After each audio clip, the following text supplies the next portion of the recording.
ঢাকার যে হত্যাকাণ্ডটা হলো এটা খুবই দুঃখজনক একটা ঘটনা।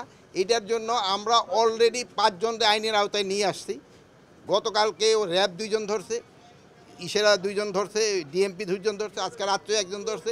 আমাদের ডিবি টিমগুলি অলরেডি বিভিন্ন জায়গায় আছে, বাকি যারা আছে তাদের আইনের আওতায় নিয়ে আসার জন্য। এটা খুবই দুঃখজনক ঘটনা। এই জন্য আমি আপনাদেরও অনুরোধ করবো, এটা আপনাদেরও একটু সাহায্য সহযোগিতার দরকার। এটা জনগণের মাঝে একটু প্রচার করা। আমরা কিন্তু খুব একটা অসহিষ্ণু হয়ে গেছি। ছোটোখাটো যে কোনো একটা ঘটনা ঘটলেই আমরা ইসে যাই। এই জন্য এটা আমাদের সমাজের সব শ্রেণী, আমরা সহ আমাদের সবারই কিন্তু এটা একটু আগে আসতে হবে এই জিনিসটা বন্ধ করার জন্য।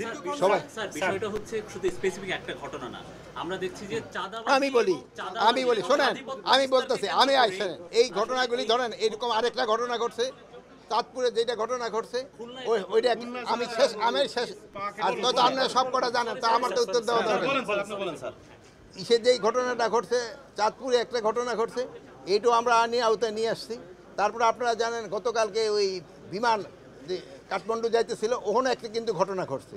ওখানে একটা যে টেলিফোন কইরা বলছে যে এটার ভিতরে বম্ব আছে, যে টেলিফোন করছে তারে কিন্তু আমরা ধরে ফেলছি, এবং তারে যে এই টেলিফোনটা করার সাহায্য করছে যে 2 জনে, তারও কিন্তু আমরা ধরে ফেলছি।